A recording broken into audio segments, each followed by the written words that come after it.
জাতীয়তাবাদী ছাত্রদল রংপুর মহানগর শাখার পক্ষ থেকে বিপ্লব হাবিবুল নবী খান সোহেল ভাইয়ের নিঃশর্ত মুক্তিকে জিন্দাবাদ। শহীদ প্রেসিডেন্ট জিয়াউর রহমান অবরোধ সদস্য সচিব মহানগর রংপুর তথা সারা বাংলাদেশের মাননীয় মানুষের নেতা জনাব আসসালামু আলাইকুম।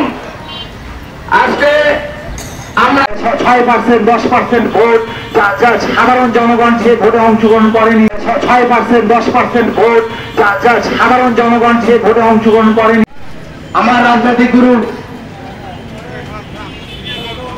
সহ ওলামাগণ সহ সকল নেতৃবৃন্দকে রংপুর মহানগর নিঃশর্ত মুক্তি দাবি জানিয়ে আমি আমার বক্তব্য এখানেই শেষ করছি।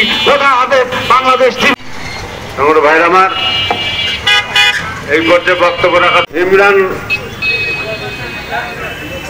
হোসেন দাবিতে আজকের মানববন্ধনের সম্মানিত আহ্বায়ক রংপুর মহানগর বিএনপির সাথী ভাইরা আমার, আপনারা জানেন ঢাকা মহানগর বিএনপির